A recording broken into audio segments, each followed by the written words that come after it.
안녕하십니까. 일대양다크 운영자 강쌤입니다. 자, 이번 시간에는 교재 146페이지 응축기 구조 및 특성에 대해서 한번 알아보도록 하겠습니다. 자, 우리 응축기라는 게 무슨 장치? 응축을 시키는 장치죠. 응축이라는 건 뭐였어요? 응축이라는 거는 기체를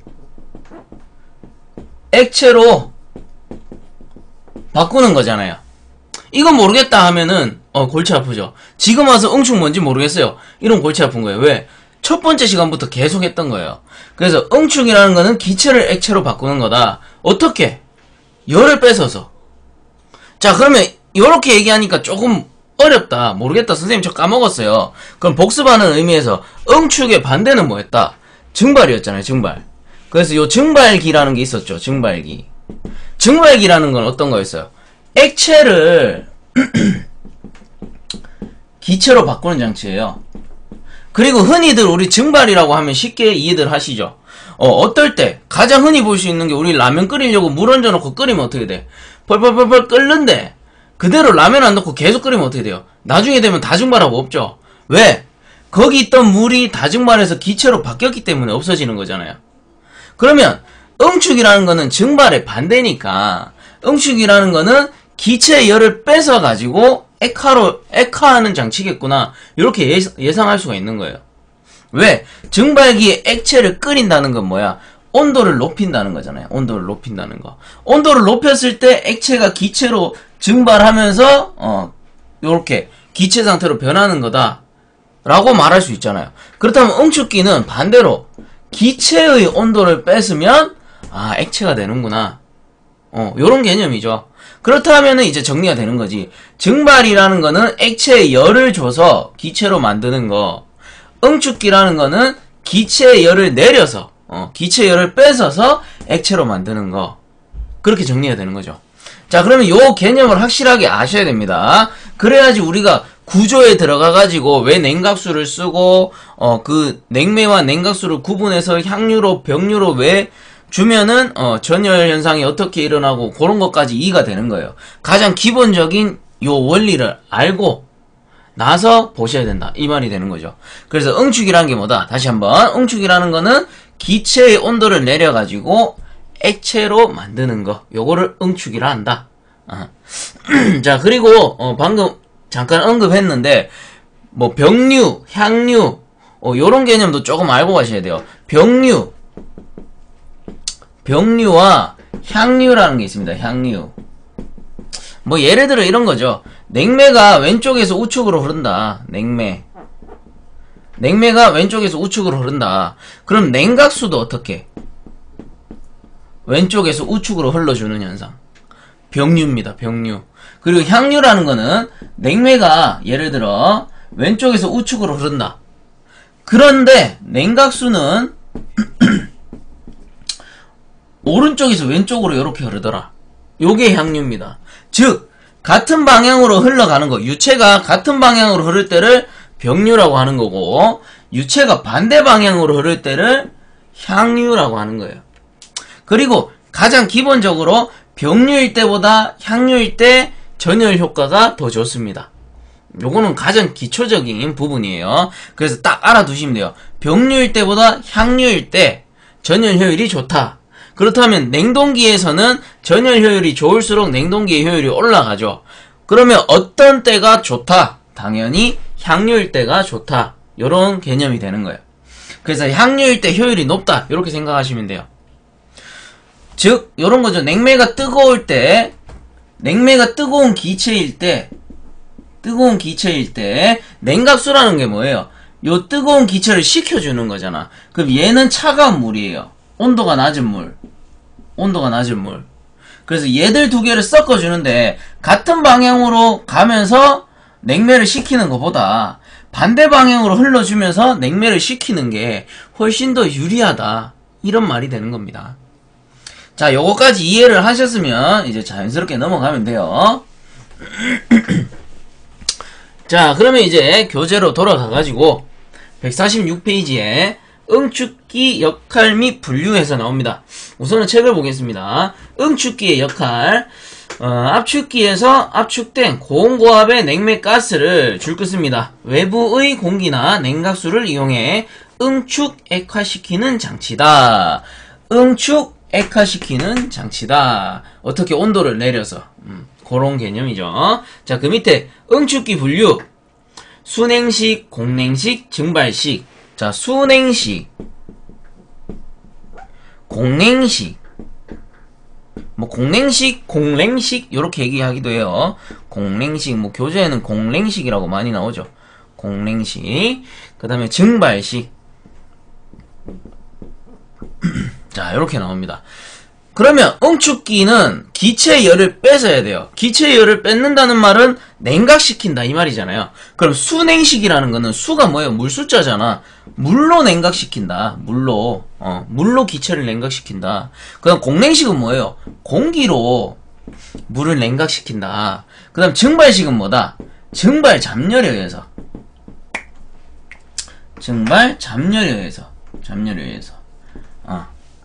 열을 뺏는다. 이런 개념인 거예요. 그래서 순행식과 공냉식과 증발식이 있구나. 증발 잡열이란 건 다 아시죠? 뜨거운 배관에 물을 살포해버리면 그 뜨거운 열 때문에 살포한 물, 즉 냉각수예요. 냉각수는 증발하면서 그 주변의 열을 빼서, 그렇다라는 말은 배관에 흘러가는 냉매의 열을 뺏는 거잖아요. 그런 개념이에요. 그게 증발 잡열을 이용한 응축기가 되는 겁니다. 자, 그 밑에 내려가서 응축기의 종류 이제 나오죠. 제일 먼저 나오는 게 순행식이네요. 순행식에서 입형 쉘 앤 튜브식 응축기 해가지고 이제 나옵니다. 입형 쉘 앤 튜브식 응축기 해가지고 이제 나오죠. 자, 요거 일단은 줄을 좀 꺼주시고, 입형 쉘 앤 튜브식 응축기. 영어 발음인데, 교재랑 똑같이 쓸게요. 그래도. 뭐, 요 쉘로 쓰냐, 아까 제가 쓴 쉘로 쓰나, 뭐, 크게 상관없죠? 영어를 읽는 발음이기 때문에. 자, 그래서 입형 쉘 앤 튜브식 응축기, 요 줄 좀 꺼주세요. 여러 개의 냉각관을 세워서 설치하며 냉각관 내면에 냉각수를 흐르게 하고 그 외면에 냉매가스를 응축시키는 형식이다. 형식까지 줄을 좀 꺼주시고, 그래서 형식으로 입형 원통 다관식 응축기라고 하며 대형 암모니아 냉동기에 사용된다. 그래서 쉘엔 냉매 그리고 튜브엔 냉각수 이렇게 표시가 되죠. 그래서 자, 쉘에 냉매가 들었고, 그 다음에 튜브 냉각수가 들었대요. 냉각수. 자, 그러면은 여기서 조금 모르는 부분이 발생하죠. 냉매는 알겠는데 냉각수는 뭐냐, 이렇게 질문할 수가 있단 말이에요. 그럼 이거는 입형 쉘 앤 튜브식 응축기는 뭐예요? 순행식이잖아. 순행식. 순행식이라는 게 뭐였어요? 물을 이용해가지고 냉매의 온도를 떨어뜨리는 거. 그렇게 냉매의 온도를 떨어뜨림으로써 냉매는 기체에서 액체로 변하는 거죠. 열을 뺐으니까. 그때 쓰는 물이 뭐다? 냉각수가 되는 거예요. 냉각수. 순행식에서 사용하는 물, 냉매의 온도를 떨어뜨리기 위한 물, 이게 냉각수인 거예요. 냉각수. 자, 그렇다면 쉘과 튜브에 대해서 이제 알아봐야 되겠죠. 쉘과 쉘과 튜브가 뭐냐 하면은, 쉘이라는 거는 그냥 영어 단어만 해석하면요, 요 녀석은 통이에요. 통이라고 하니까 좀 모르겠다. 그럼 뭐 요렇게 적어 볼게요. 원형의 통. 뭔가를 담아둘 수 있는 통이에요. 통. 그 다음에 튜브라는 거는 배관입니다. 배관. 자, 그리고 입형 쉘 앤 튜브식 응축기란 말이에요. 입형이라는 건 뭐다? 입형이라는 거는 세워져 있는 거예요. 세워져 있는 거. 횡형이라는 거는 눕혀져 있는 거겠죠. 그래서 입형 쉘 앤 튜브식의 구조가 어떻게 되어 있냐? 자, 요렇게 세로로 통이 세워져 있어요. 요 통이 뭐예요? 쉘, 원통이죠. 원통.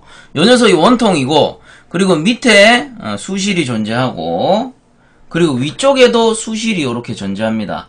요 수실은 뭐냐면은 냉각수가 순환할 수 있고, 그리고 냉각수가 저장될 수 있는 공간이다. 이렇게 생각하시면 돼요. 그러면은, 자, 보세요. 쉘 안에 냉매가 들었다. 요 통 안에 냉매가 들었겠죠. 냉매가 들었고요. 그리고 입형 쉘 앤 튜브식이에요. 세워져 있는 상태에서 배관이 이렇게 아래 위로 세워져서 설치가 됩니다. 배관. 자, 요 배관이 뭐다? 튜브겠죠, 튜브. 제가 지금 파란색으로 그려드리는 게 튜브가 되는 거예요. 그러면 요 튜브 안에 뭐가 들었어요? 냉각수. 자, 그래서 냉매는 여기 위쪽에서 이렇게 들어와가지고 밑으로 이렇게 빠져나가요. 이게 냉매죠, 냉매. 그리고 파란색 냉각수는 어떻게? 요 배관을 타고 요렇게 흐르고, 요 배관 타고 요렇게 흐르고, 요 배관 타고 요렇게 흐르고, 요 배관 타고 요렇게 흐르죠. 계속 밑으로 쭉쭉쭉쭉 떨어집니다, 냉각수는. 그리고 요 밑에 냉각수가 고이겠죠. 그렇다면은 펌프를 요렇게 설치해가지고 연결해서 계속 순환될 수 있게끔 계속 냉각수를 돌려주는 거예요. 냉각수를 돌려줌으로써 어떻게? 여기는 수실이 되는 거죠. 수실에서 위아래로 왔다 갔다. 대신에 원통 안에서는 어떻게 됩니까? 위아래로 왔다 갔다 하는 게 아니고 요 가운데 있는 원통에서는 위에서 밑으로만 내려가죠. 위에서 밑으로만. 냉매 방향은 어때요? 냉매가 여기 위에서 들어와서 냉매 역시 밑으로 흐른단 말이에요. 자, 그렇다면 냉매도 위에서 밑으로 이렇게 흐르고요. 냉매. 그 다음 냉각수도 요 통 안에서 봤을 때는 위에서 밑으로 이렇게 흘러요. 냉각수. 그러면은 향유예요, 병유예요? 당연히 같은 방향이니까 병유예요. 병유로 흘러요. 같은 방향으로 흘러. 그럼 전열 효율은 좋아, 나빠? 좀 나쁜 편이에요. 다른 거에 비해서. 전열 효율은 다른 거에 비해서는 좀 낮다. 자, 그러면 요 구조를 보면 이제 딱 나오는 거죠. 쉘, 요 원통, 가운데 있는 원통 안에는 뭐가 들었다? 냉매. 요렇게 제가 빗금을 칠게요. 요 통 안에는 냉매가 들었고, 요 통 안에는 이렇게 냉매가 들은 거고, 그 다음 튜브, 요 배관 안에는 뭐가? 냉각수가 들었다. 그래서 뭐다? 세워져 있는 입형, 원통이 세워져 있으니까 입형, 쉘, 요거 통, 앤 튜브, 요 배관, 냉각수 배관, 식 응축기가 되는 거예요. 그래서 요게 입형, 쉘, 앤 튜브식 응축기가 되는 거고, 자, 이제부터 앞으로 제가 입형이라고 하면은, 자, 입형이라는 모든 장치는 소형입니다. 소형 장치. 그건 무슨 말이냐? 구조가 작아요. 뭐든지 세워서 설치하는 장치는 구조가 작아요. 구조가 커져버리면 얘는 용량이라든가 압력을 버틸 수 있는 힘이 없어져 버려요. 세워져 있기 때문에. 면적이 작잖아요, 설치 면적이.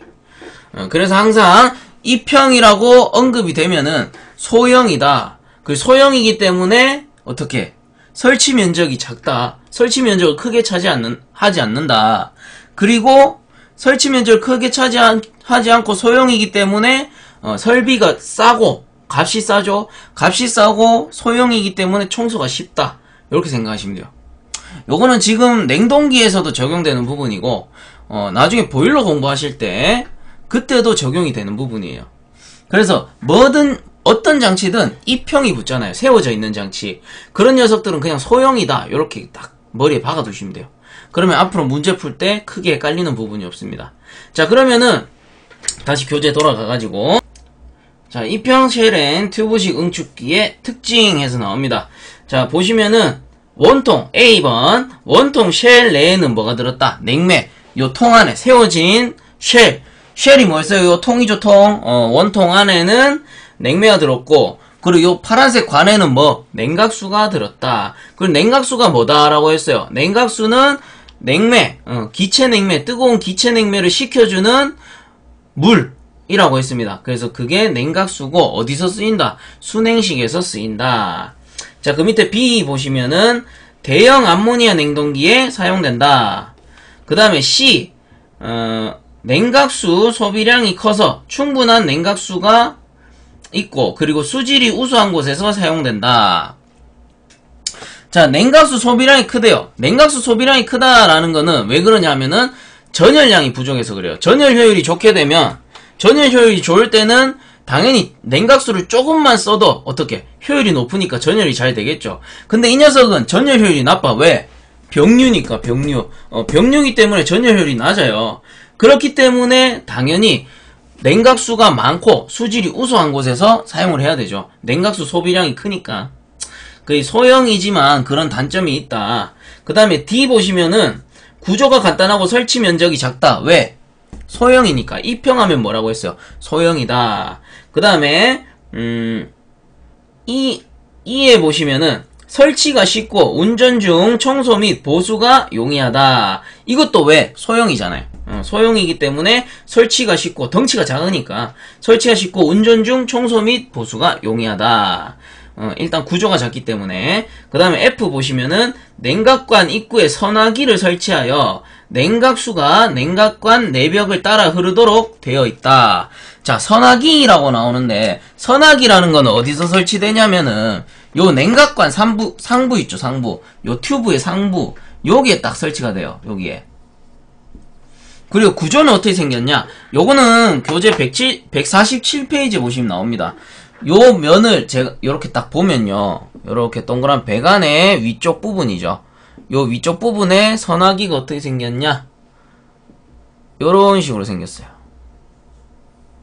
요렇게. 요렇게 축이 있고. 그러면 요 선화기가 배관의 끝에 달렸죠. 배관 제일 상단에 달린단 말이에요.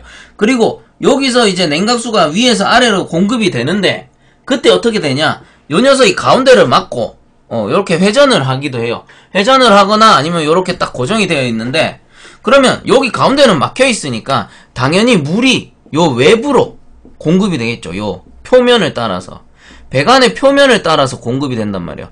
표면에 딱 붙어가지고 쭉 흘러내려요. 요렇게. 왜 이렇게 할까? 왜?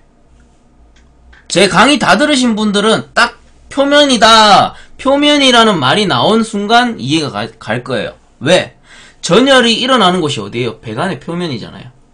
그래서 배관의 표면을 따라 물이 흘러내린다라는 거는 당연히 효율이 올라간다 이 말이 되는 거죠. 당연히 전열이 잘 될 거 아닙니까? 표면을 흘렀을 때. 가운데에서 뚝뚝 떨어지면 어떻게 돼요? 표면과 열 전달이 안 되죠. 전열이 되지 않는다는 말이에요.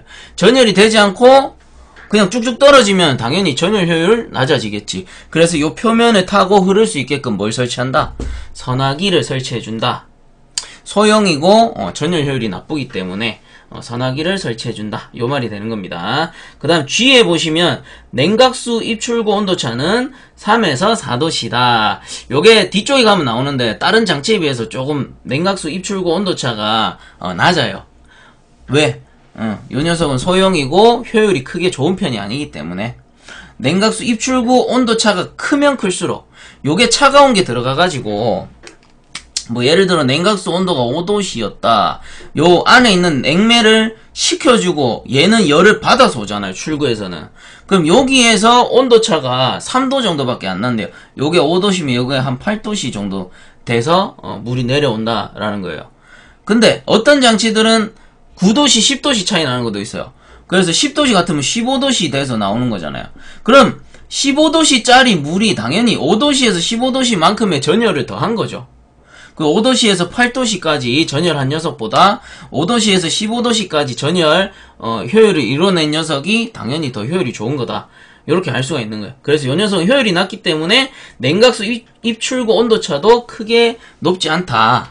뭐 그런 내용이 되는 겁니다. 자, 그 다음 147페이지에 횡형 쉘엔 튜브식 응축기. 자, 우리 앞에서 입형했죠. 그러면은 요것만 바뀌네요. 자, 이 녀석만 바뀝니다. 맨 앞에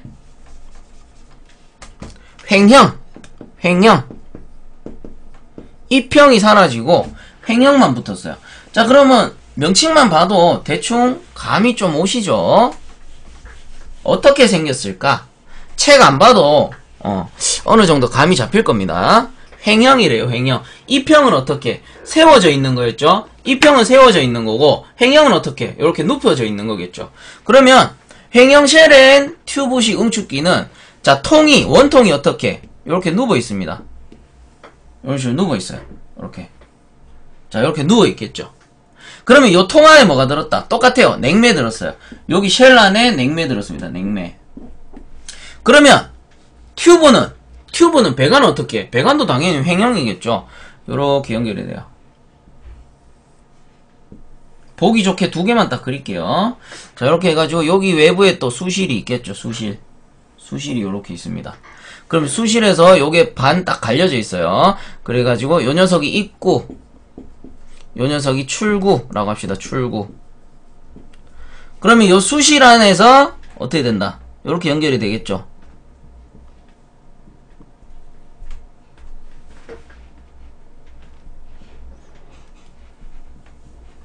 자, 요 파란색 관 안에 뭐가 들었습니까? 냉각수. 그러면 입구에서 들어와가지고 요렇게 가는 거죠. 요렇게 갔다가 요 수실에서 다시 돌아가지고 요런 식으로 나가주겠죠. 그리고 냉매 같은 경우는 위에서 들어옵니다. 위에서 냉매가 들어와요. 냉매 요렇게 들어와요. 그리고 요 냉각관하고 열교환 요렇게 합니다. 위에서 내려오면서 요렇게 열교환해서 어디로 빠지냐? 밑으로 빠집니다. 밑으로 이렇게 빠져요. 자, 그러면은 얘는 향유에 속해요. 향유에 속하는데, 근데 정확히 얘기하면은 직교류형이라고 합니다. 직교류형. 왜? 냉각수는 왼쪽에서 오른쪽으로 가고 냉매는 위에서 밑으로 가죠. 그래서 냉각수는 왼쪽에서 오른쪽으로 가고 냉매는 위에서 이렇게 내려간다. 교차했죠? 그래서 얘를 직교류형이라고 해요. 직교류형. 향유형이라고 하지 않고 얘는 직교류형이라고 합니다. 직교류형. 일종의 향유하고 같아요. 서로 같은 방향이 아니고 다른 방향으로 흐르잖아요. 그래서 향유형이긴 한데 좀 더 정확하게 얘기하면 직교류형이다. 요런 말이 되는 겁니다. 그러면 이 녀석은 어떻게? 당연히 이평보다는 전열 효율이 높죠. 전열 효율이 높아요. 그리고 덩치도 좀 커요. 이평보다. 그래서 횡형은 이평에 비해서 대형이다. 이렇게 알고 계셔야 됩니다. 그럼 교재 한번 읽어보고 다시 설명해 드릴게요. 147페이지 하단에 우선은 줄 거 주세요. 횡형 쉘앤 튜브식 응축기 원통을 가로로 설치하고 양쪽 마구리판에 다수의 냉각관을 설치하여 마구리판 요거죠. 요거 수실을 설치하고 냉각관을 설치하여 그 내부에 냉각수가 흐르게 하고 외부에 냉매가스가 흘러 열교환함으로써 냉매가스가 응축되는 방식이다. 자, 구조는 이평 쉘앤 튜브식하고 같아요. 대신 이평은 세워져 있는 거고 횡형은 눕혀져 있는 거 뿐입니다. 그럼 이제 특징 봅니다. 횡형 쉘앤 튜브식 응축기의 특징 중요하죠. 원통 쉘 안에는 냉매 들었고 관 안에는 냉각수. 이평하고 똑같아요. 냉매, 냉각수. 쉘 어디? 요 통 안에는 냉매가 든 거고 요 파란색 배관 튜브 안에는 뭐가 들었다? 냉각수가 들었다. 이 말이죠. 그 다음 B에 보시면은 냉매는 쉘 상부에서 들어와 액화되어 하부로 나온다. 냉매는 위에서 들어가죠. 위에서 들어올 때 뭐예요? 고온고압 기체잖아. 고온고압에 기체가 들어오죠. 기체가 들어와서 내려가면 뭐예요? 여기서는 액화된다. 고온고압에 액체가 되는 거죠. 그래서 액화가 돼가지고 내려간다. 이 말입니다. 위에서 들어와서 밑으로 간다. 자, 그 다음 C 수액기와 겸용으로 사용할 수 있다. 그 다음 D 입구 및 출구에는 각각의 수실이 있다. 자, 요건 냉각수에 대한 거예요. 냉각수 입구, 냉각수 출구에는 뭐가 있다? 수실. 원통형 외부의 수실. 여기가 냉각수가 지나갈 수 있는 수실인 거예요. 수실. 요 공간이 수실입니다. 수실. 교재에도 잘 나와있죠. 여기도 수실이 되는 거고 여기도 수실이 되는 거고 각각의 수실이 있다. 이 말이 되는 거예요. 수실이 있어야 냉각수가 공급이 되죠. 자, 그 다음에 E 보시면은 냉각수는 일반적으로 냉각탑에서 재생시켜 사용한다. 자, 요거 줄 거 주세요. 냉각수는 일반적으로 냉각탑에서 재생시켜 사용한다. 냉각탑. 자, 한번 생각을 해보세요. 냉매가 고온고압이야. 압축돼서 바로 오는 거잖아요. 압축기에서 압축돼가지고 바로 오니까 고온고압의 기체란 말이에요. 근데 고온고압의 기체, 압축기에서 갓 나온 기체는 프레온 같은 경우도 한 80도씨가 넘어갑니다. 80도씨가 넘어가요. 근데 이 80도씨의 80도씨의 냉매 기체를 시키려다 보니까, 자, 보세요. 입구에서 들어올 때는 냉각수가 예를 들어 뭐 한 10도씨였어요. 10도씨. 10도씨짜리 냉각수가 들어와서 요 기체를 식혀주는데, 이 10도씨짜리 냉각수는 어떻게 돼? 얘를 식혀주면서 뜨거운 열기를 일부 받겠죠. 그래서 요 10도씨짜리가 들어가서 나올 때는 온도가 올라가서 나온단 말이에요. 왜? 이 뜨거운 기체하고 열교환했으니까 냉매는 80도씨에서 또 줄어들었겠지. 좀 한 50도씨까지 줄어가지고 액화가 됐다라고 칩시다. 근데 냉각수는 반대로 차가운 게 들어가서 뜨거운 게 나오겠죠. 출구에는. 그러면 요 녀석이랑 열교환했더니 얘가 한 40도씨까지 올라가 버린 거예요. 그러면 이 냉각수를 버리자니 아깝잖아요. 냉각수 한번 쓰고 버릴 겁니까? 그럼 수돗물 꼭지 딱 틀어놓고 쓰고 버리고 이 말이 안 되는 거죠. 그래서 냉각수를 다시 쓰기 위해서 뭐를 설치한다? 요 냉각탑을 설치합니다. 냉각탑. 그래서 냉각탑을 요렇게 설치해가지고 일종의 쿨링타워라고 돼요. 쿨링타워. 그래서 쿨링타워라고 해서 CT라고 적을게요. 쿨링타워라고 하는데 요 출구에서 이렇게 쭉 빼가지고 여기에다가 설치해서 쫙 살포시킵니다. 물을. 냉각수를 살포시키는 거죠. 냉각수를 살포시키면서 위쪽에는 이렇게 팬이 달려있어요. 팬에서 열을 위로 뺐어요. 위로. 물은 밑으로 살포되고 요 냉각탑에서는 공기를 이용해서 열을 바깥으로 이렇게 빼버리는 거예요. 빼버리게 되면은 이 물의 온도가 40도씨짜리가 들어가가지고 다시 열을 뺏겨서 10도씨짜리 물로 변해가지고 요 밑에서 이렇게 입구 쪽으로 다시 재생시켜서 보낼 수가 있겠죠. 요런 게 쿨링타워입니다. 이렇게 순환을 시키는 거예요. 계속 뜨거워진 냉각수를 식혀서 다시 장치로 보내주는 요 장치. 그게 뭐다? 냉각탑. 뒤쪽에 가면 좀 더 자세하게 나오니까 여기선 간단하게 설명합니다. 이렇게 뭐 냉각수를 다시 재사용할 수 있게끔 냉각수의 온도를 떨어뜨리는 장치. 다시 말해 냉각수를 재생시키는 장치. 뭐 요렇게 이해하시면 되는 거예요. 자, 그 다음에 F 보시면은 암모니아 프레온용으로 소형에서 대형까지 널리 사용된다. 그 뒤에 줄 거 주시고 프레온의 경우 로핀 튜브를 사용한다. 프레온은 무조건 뭐가 따라간다? 핀 튜브. 그리고 암모니아는 뭐가 따라간다? 워터 자켓. 자, 그 다음에 G 냉각수 소비량이 적다. 자, 이거는 뭐예요? 입형에 비해서는 얘가 대형인 거예요. 대형이다 보니까 어떻게 전열 효율이 좋죠? 왜? 얘는 직교류형이거든. 직교류형은 거의 항류하고 비슷하다라고 했습니다. 그래서 직교류형이기 때문에 당연히 병형류였던 병류형이었던 입형보다 전열 효율이 좋단 말이에요. 그렇기 때문에 같은 용량일 경우 냉각수 소비량이 줄어드는 거예요. 냉각수 조금만 넣어도 전열 효율이 좋으니까 금방금방 그 냉매가 식더라 이 말이 되는 거죠. 그래서 냉각수 소비량이 비교적 작다. 냉매와 냉각수 흐름이 항류이므로 전열 효율이 좋다. 돼 있죠. 그 정확하게 얘기하면 직교류형이라고 했습니다. 교재에서는 향류라고 돼 있지만. 자, 그다음에 H 냉각관 청소가 곤란하고 청소 시 운전을 정지해야 한다. 자, 냉각관 청소가 곤란하고 청소 시 운전을 정지해야 된다.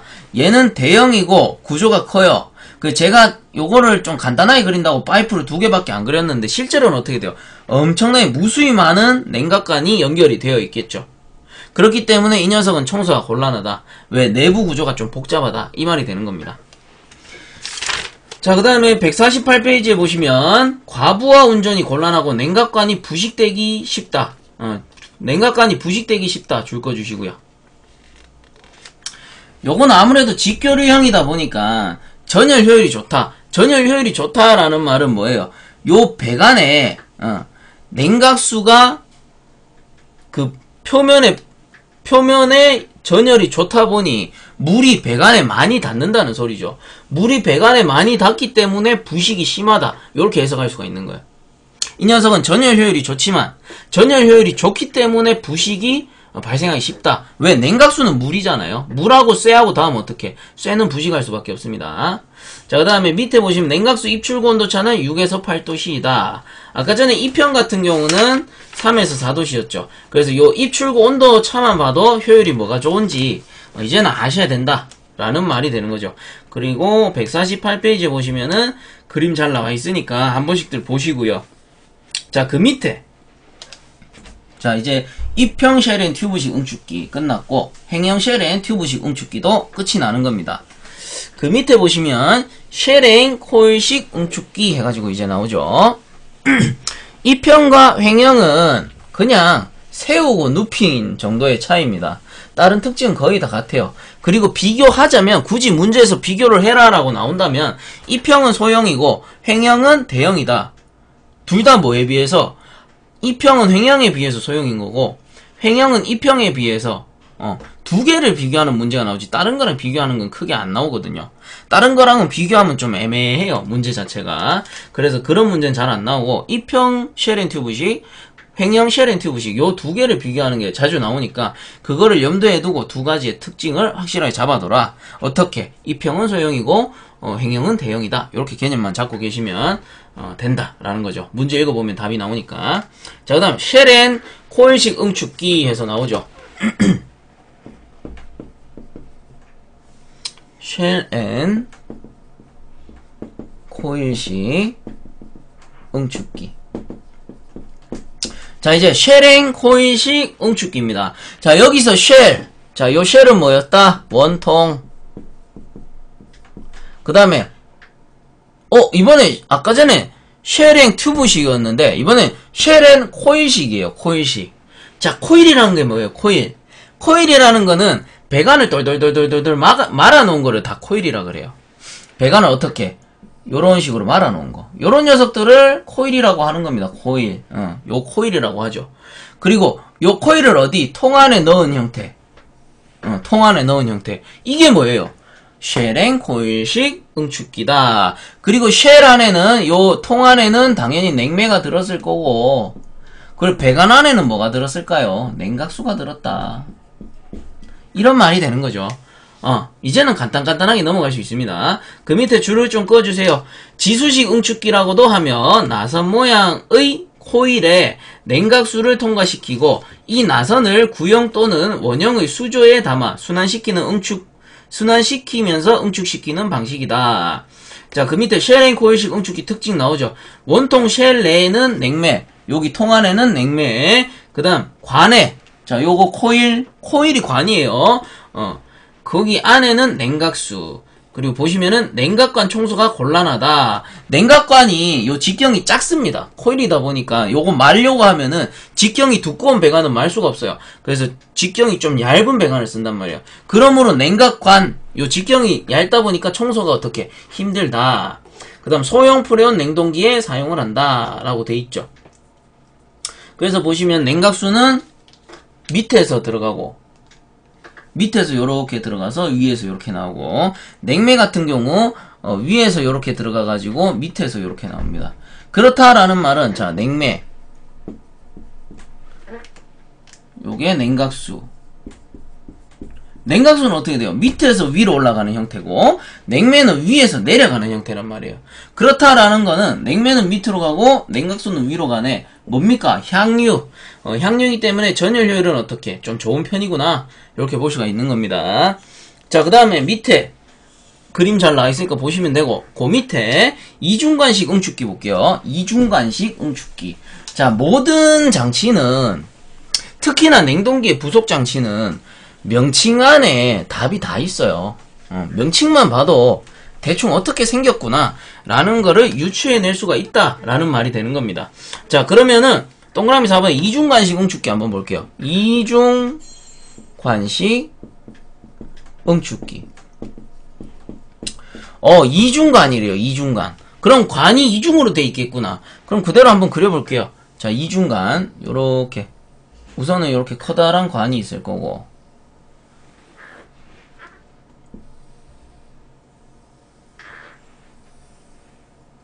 저런 식으로 커다란 관이 있고요.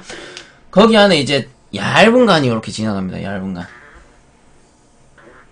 이런 식으로.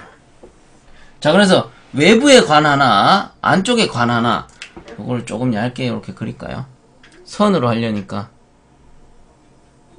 조금 헷갈리실 수 있을 것 같아서. 자, 이렇게 얇은 관이 이렇게 지나가요. 요 얇은 관에 냉각수를 넣고 두꺼운 관에 냉매를 흘리는 겁니다. 아까 전에 어떻게 항상 냉매는 커다란 원통 쉘에 들었었어요. 그리고 냉각수라는 거는 항상 배관을 지났죠. 그렇기 때문에 그거랑 같아요. 얇은 배관에는 냉각수, 커다란 배관에는 냉매. 항상 넓은 곳에 냉매가 들어간다. 이렇게 생각하시면 돼요. 그래가지고 여기 냉각수가 밑에서 위로 이렇게 흐릅니다. 냉각수. 그리고 냉매 같은 경우는 여기 위에서 공급이 돼요. 냉매가 위에서 공급된다.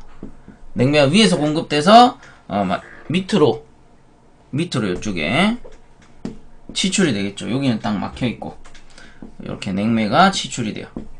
자, 그럼 어때요? 냉매는 위에서 밑으로 내려오고 냉각수는 밑에서 위로 올라가네요. 그럼 이것도 뭐다? 향유다, 향유. 그래서 웬만한 전열장치, 뭐 응축기나 증발기 같은 경우는 거의 대부분이 향유예요, 향유. 향유 아니면 직교류. 그래야 전열 효율이 좋으니까. 그러므로 이평처럼 병역류로 흘러가는 거는 거의 많이 사용을 안 해요.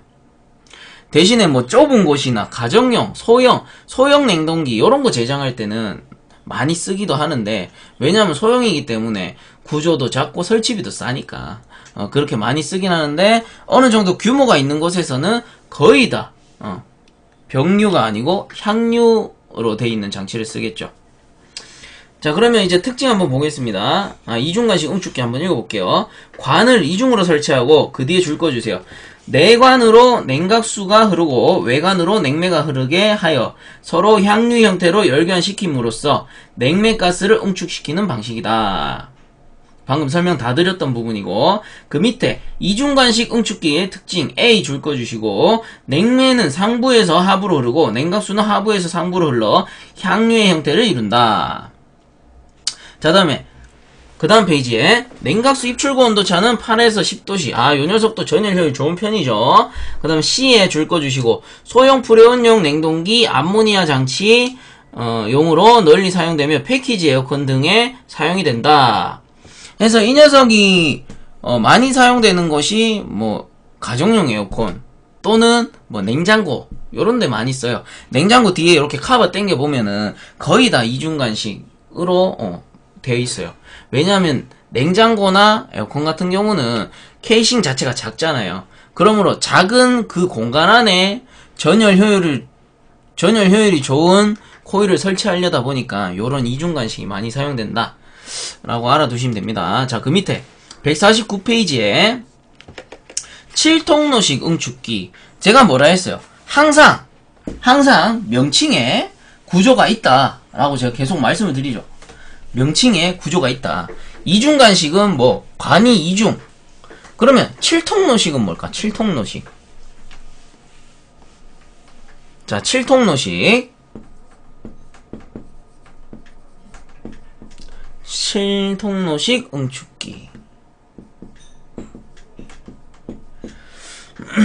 우선 읽어볼게요. 지름 20cm, 길이 4.8m의 쉘을 가로로 설치하고 그 안에 지름 51mm의 그 뒤에 줄 거 주세요. 냉각관 7번을 삽입하여 냉각관 내를 냉각수를 차례대로 흘려 냉매를 응축하는 방식이다.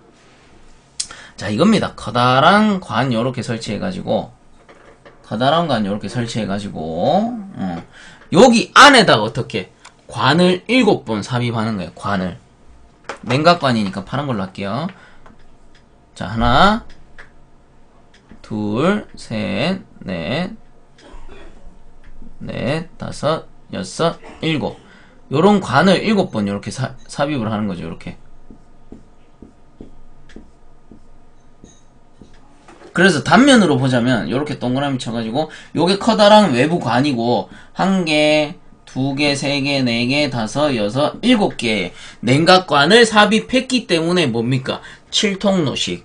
그러면 이게 냉각관이죠. 이 파란 거. 냉각관 안에는 당연히 뭐가 들어갈까요? 냉각관이기 때문에 냉각수가 들어간다. 냉각수. 그리고 커다란 요 배관 안에는 뭐가 들어간다? 냉매. 항상 넓은 곳에 뭐가 들어간다라고 했어요. 냉매가 들어간다. 좁은 곳에 냉각관이 들어간다. 제가 말씀을 드렸죠. 자, 그러면은 특징 한번 봅니다. 7통로식 응축기의 특징. 쉘 내에는 냉매. 자, 이거 쉘, 커다란 관. 쉘 내에는 냉매. 7통로 관에는 냉각수. 그 다음에 냉각수량이 적게 든다. 이 말은 뭐예요? 전열 효율이 좋다. 좋기 때문에 냉각수가 조금만 있어도 쉽게 응축할 수 있다. 이 말이잖아요. 그래서 밑에 보시면 바로 나오죠. 전열 효율이 좋다. 그 밑에 C에 줄 거 주시고 조립식이므로 용량 조절이 자유롭다. 자, 얘는 요렇게 하나만 쓰는 게 아니에요. 하나만 쓰는 게 아니고 2개, 3개, 4개 2개, 3개, 4개 쭉 달아놓고 유입자 밴드를 이용해가지고 결합해서 사용합니다. 그래서 그게 150페이지에 보시면 그림이 나와요. 요거를 제가 단면만 그릴게요. 자, 커다란 쉘만 생각하세요. 자, 요렇게 커다란 쉘 1개, 그 다음에 2개, 뭐 3개 요렇게 있다라고 했을 때 얘들을 요렇게 묶어준단 말이에요. 요렇게 요렇게가 아니고 이런 식으로 딱 묶어버린단 말이에요. 묶어버려요. 그리고 여기도 이렇게 묶겠죠. 이런 식으로 묶어서 얘가 1개, 2개, 3개일 수도 있고 더 늘릴 수도 있어요. 더 늘릴 수도 있고 더 조금 뭐 1개, 2개만 달 수도 있고 그런 식으로 어떻게 용량 조절이 가능하다라는 거예요. 용량 조절을 내 마음대로 할 수 있다 이런 말이 되는 거예요. 자, 그래서 C에 보시면 조립식이므로 용량 조절이 용이하다. 이런 거죠. 1개, 2개, 3개. 자, 그 다음에 설치 면적을 작게 할 수 있다. 당연히 용량 조절이 가능하니까 조금만 설치하면은 설치 면적 작아지겠죠. 그 다음에 대용량에는 부적당하다. 왜? 이 자체가 요 배관 하나하나에 어떻게 또 안에 작은 배관 7개씩 들었죠. 그렇다라는 말은 요거 한 개 한 개 가격이 비싸다 이 말이에요. 그러므로 대용량에는 부적당하다. 시설비가 많이 든다 이 말인 거예요. 너무 크게 해버리면 요거 한 개가 너무 비싸니까. 자, 그 다음에 냉각관 청소가 곤란하다. 왜? 여기 이 배관 안에 7개의 배관이 들었으니까 당연히 청소가 곤란하겠죠. 청소가 어렵다.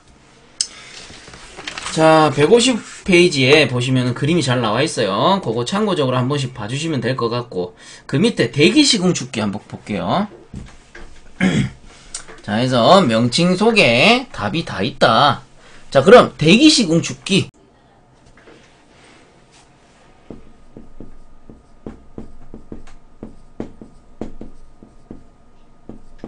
자, 이렇게 적어보니까 대기식 응축기 대기식 응축기라는 거는 뭐냐면은 대기 중에 노출돼 있다. 그래가지고 대기식 응축기인 거예요. 대기식 응축기. 그럼 대기 중에 노출시키기에 제일 만만한 장소가 어딜까요? 건물로 치면은 옥상이겠죠. 옥상. 옥상 또는 뭐 옥외.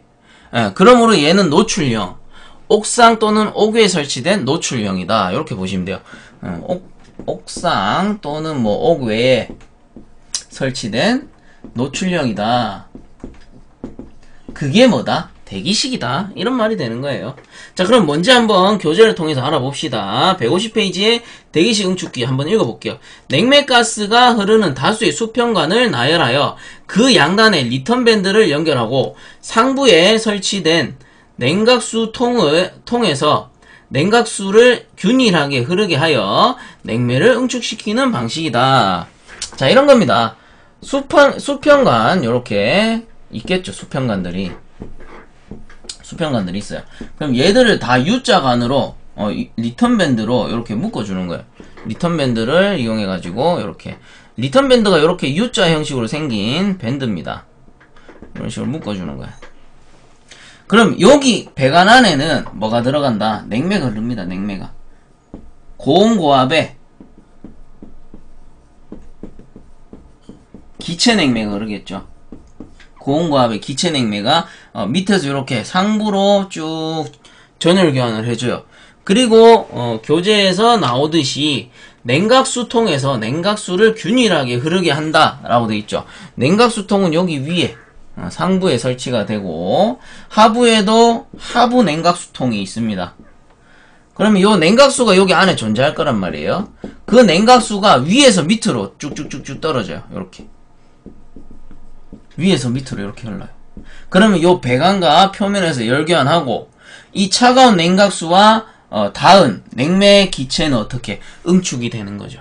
그리고 하부의 냉각수가 고이면은 요 냉각수를 다시 돌려 올려주는 형식. 그리고 이건 어디에 설치되어 있다? 옥외, 옥상, 노출형.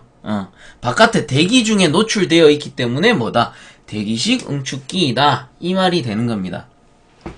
그리고 그림에 보시면은 액헤드라는 게 있죠. 액헤드도 있고, 그리고 뭐 퍼지 헤드 돼 있고, 균압관 펌프아웃 요런 것도 있는데, 자 여기서 액헤드가 좀 중요한데, 액헤드가 뭐냐면은 냉매가 위쪽으로 공급된단 말이에요. 근데 이 냉매라는 거는 고온과합의 기체인데, 이 녀석이 100% 다 액체로 바뀔 수가 있을까요? 연력학 제1법칙, 제2법칙에 나오죠. 효율이 100%인 기계는 실제적으로 존재할 수 없다. 그렇기 때문에 일부 기체가 남을 수 있잖아요. 100% 액화되지 못하고. 재채기가 나오려다가 마네요. 자, 그 냉매가 100% 응축되지 않았을 수도 있단 말이에요. 그렇기 때문에 그 응축되지 않은 기체는 당연히 가벼우니까 요 상부에 고일 거란 말이에요. 상부, 제일 상부 배관에 이렇게 고일 거란 말이에요. 그 기체는 여기 위에서 이렇게 빼냅니다. 빼내가지고 어떻게 하니? 이렇게 다시 돌려보내요. 다시 이쪽 배관으로 다시 돌려보내는 거예요. 그리고 가운데 보면 액헤드라는 게 있죠. 액헤드는 뭐예요? 상부에는 기체가 고일 거고 하부에는 액이 고일 거란 말이에요. 최상부 말고 하부관이나 가운데 관에는 액이 고인단 말이에요. 왜? 응축된 액이 있을 거 아닙니까? 그래서 요 액을 어디로? 팽창밸브 쪽. 팽창밸브 쪽으로 가야 되지만 팽창밸브 전에 뭐가 있어요? 수액기가 있잖아요. 수액기. 이쪽으로 빼주는 거예요. 그래서 액만 보내준다 해서 요 녀석이 액헤드인 거예요. 액헤드 또는 뭐 액헤더 뭐 이렇게 얘기하기도 하고. 그래서 냉매 100% 효율을 가질 수 없기 때문에 기체는 상부에서 빼서 다시 돌려서 재순환 시켜주는 형태. 요 녀석이 뭐다? 대기식 응축기이다. 그러면 특징을 한번 봅시다. 자, 요거 다 쭉 묶어서 별표 한번 해주세요. 냉매는 하부에서 상부로 흐르고 냉각수는 상부에서 하부로 흐르면서 냉매를 응축시킨다. 맞죠? 냉매는 하부에서 이렇게 위로 올라가는 형식. 그 다음 냉각수는 위에서 밑으로 떨어지는 형식. 그러면은 위 아래니까 향유형이죠. 향유형. 자, 그 다음에 B에 보시면 겨울에는 공냉식으로 사용할 수 있다. 자, 냉각수가 전열 효율을 이룬다. 냉각수가 떨어진다. 냉각수를 썼기 때문에 이 녀석은 뭐예요? 순행식이에요. 원래 순행식이란 말이에요. 그런데 겨울에는 공냉식으로 사용할 수 있다. 이 말 뭐예요? 겨울에는 외부 공기가 차갑죠. 외부 공기가 차갑기 때문에 굳이 물을 안 뿌려도 얘는 대기 중에 노출돼 있단 말이에요. 옥 외에 설치되잖아요. 옥 외에 차가운 공기로 응축이 된다. 이 말이에요. 응축이 된다. 선생님, 겨울철에 왜 응축을 합니까? 겨울철에 에어컨 안 쓰는데요. 하지만 우리 마트나 뭐 슈퍼 같은 데 보면 아이스빈 있잖아요. 얼음 얼려놓는 거. 걔들은 1년 내내 차가운 거를 유지해야 된단 말이에요. 뭐 공장이라든가 차가운 냉동 대형 창고 같은 경우 1년 내내 차가운 거를 유지해야 되기 때문에 당연히 겨울철에도 쓸 일이 있을 수 있잖아요. 그럴 때 대기식은 겨울철에 물을 쓰지 않고 공기로도 충분히 응축이 되더라. 이런 말이 되는 겁니다. 자, 다음 C에 냉각수가 지하수 등 수질이 불량한 곳에도 사용이 가능하다. 왜? 얘는 노출돼 있잖아요. 수질이 불량하고 수질이 불량할 경우 단점이 뭐예요?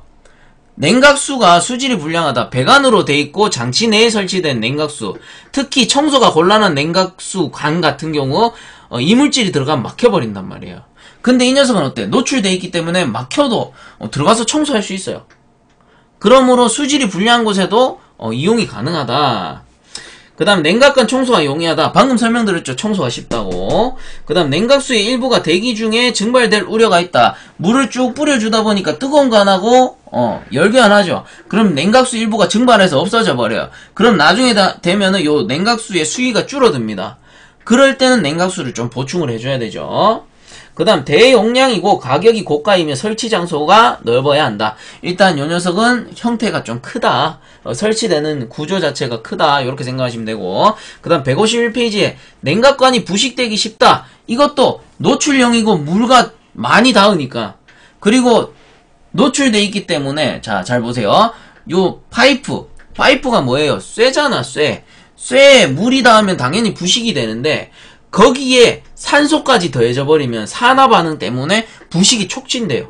즉, 노출돼 있기 때문에 공기 중 산소와 같이 물이 배관에 닿았을 때 공기 중 산소가 용해해 들어가겠죠.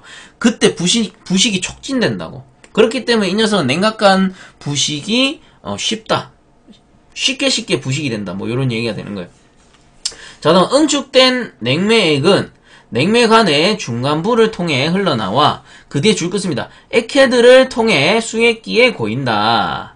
자, 액헤드 요거 방금 설명드렸습니다. 액만 골라서 수액기 쪽으로 보내준다고. 자, 그 다음 주로 중대형 암모니아 냉동기에 사용한다. 순행식이니까.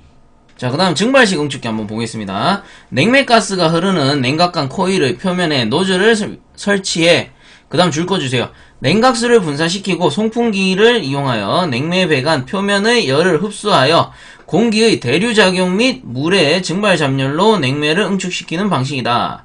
주로 암모니아 냉동장치에 사용하며 중형 프레온 냉동장치에도 사용된다. 해가지고 그 밑에 특징 보기 전에 그림 먼저 한번 볼게요. 자, 증발식 응축기입니다.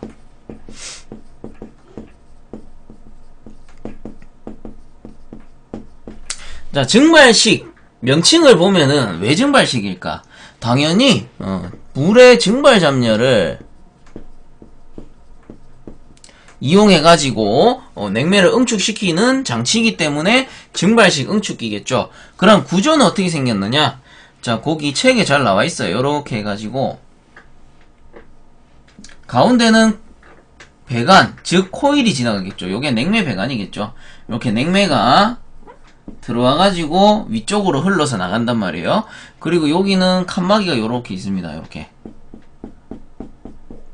그럼 냉각수는 어디 있냐? 냉각수가 배관에 닿아야 요 고온고압의 기체 냉매가 응축이 되겠죠. 그래서 여기서 들어올 때는 고온, 고압의 기체가 되는 거고, 위에서는 요거는 액체가 되겠죠. 고온고압의 액체.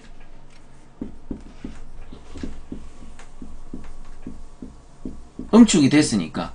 그럼 냉각수가 요 배관의 표면에 닿으면서 당연히 응축이 되는데, 그럼 요 냉각수는 어떻게 순환이 되느냐? 여기 밑에 물 받침이 있습니다. 물 받침.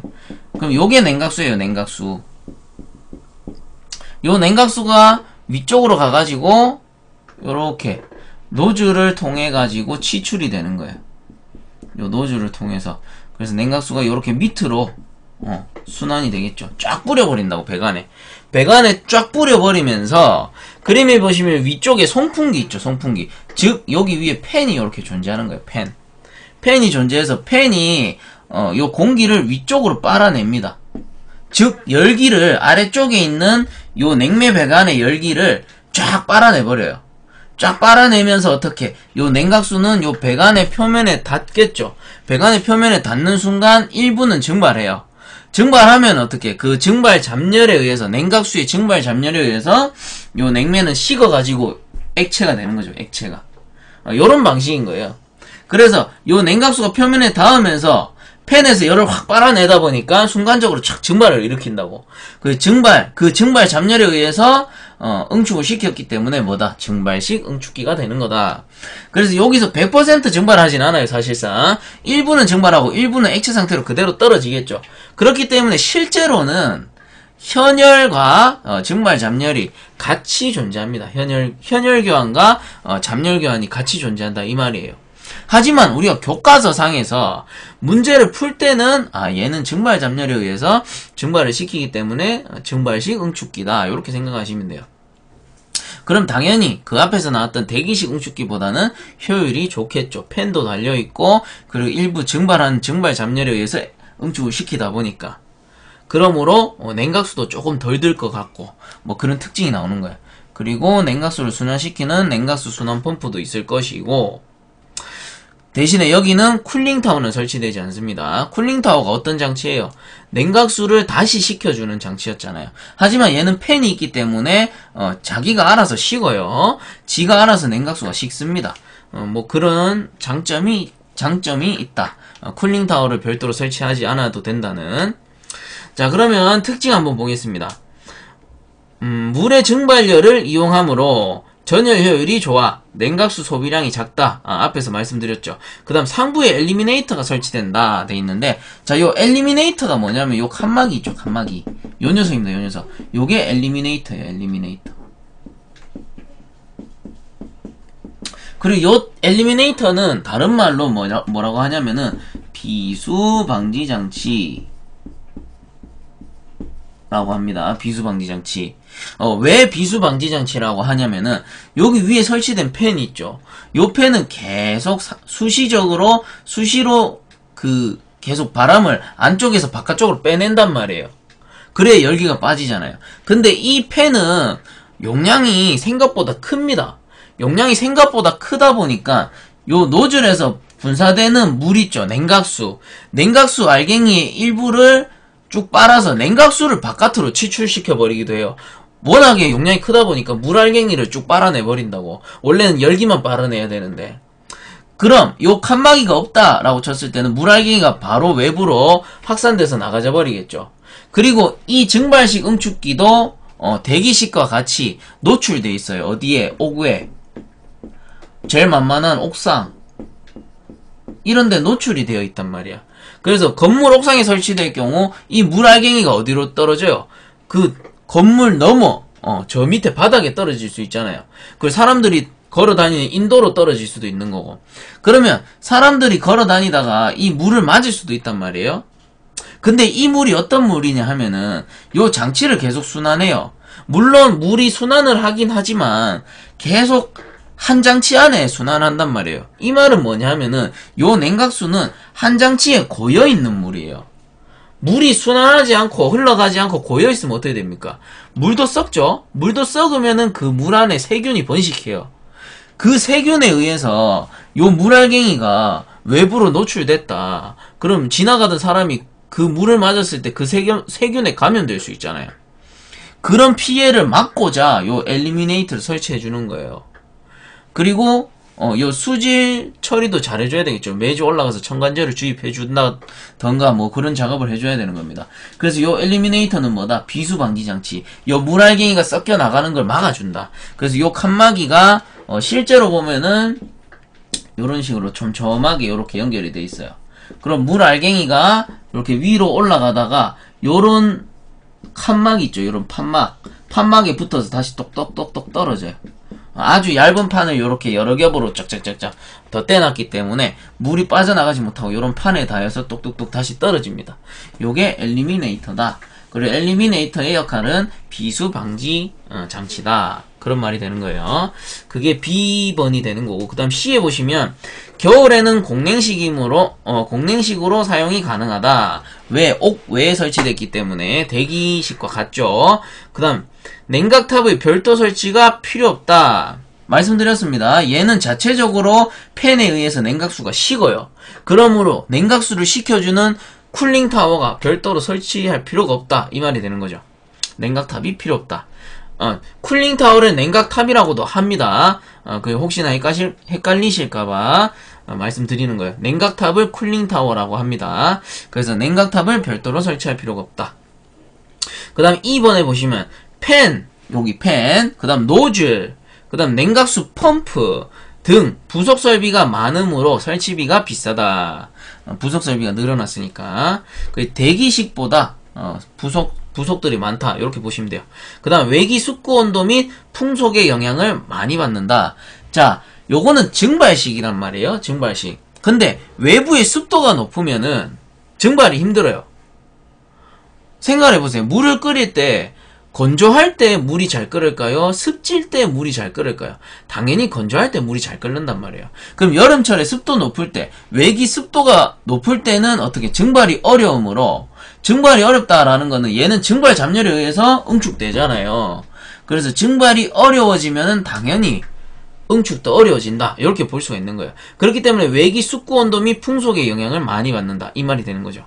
그 다음 G에 보시면은 위의 내용들을 싹 다 정리해 놓은 거다. 이렇게 보시면 됩니다. 증발식 응축기는 냉각 수량이 적게 들고 당연히 요 효율이 좋으니 전열 효율이 좋으니까 그 다음에 옥외 설치가 가능하며 구조가 복잡하고 순환 펌프나 송풍기 등 설비비가 많이 들며 압력 강화가 크므로 고압측 배관에 주의해야 한다. 주의해야 하며 청소나 보수가 곤란하다. 장치들이 많고 구조가 복잡하기 때문에 청소나 보수가 곤란하다. 이 말이 되겠죠.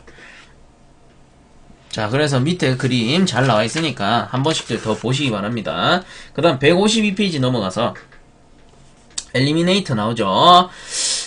자, 요거는 한번 읽어보고 넘어갈게요. 냉각관에 분무되는 냉각수의 일부가 공기와 같이 외부로 비산에 줄 꺼주시고 비산되는 것을 방지하기 위해 응축기 상부에 설치한다. 여기 비산 방지 장치.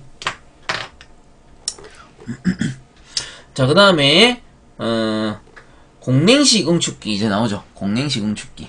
자, 증발식 응축기는 여기서 끝을 내도록 하고 증발식은 증발 잡열을 이용한 방식이었고 그렇다면 공냉식은 뭐 또 말할 것도 없죠. 공기를 이용해서 냉각시키겠네. 이렇게 유추해 볼 수가 있겠다. 자, 공냉식 응축기.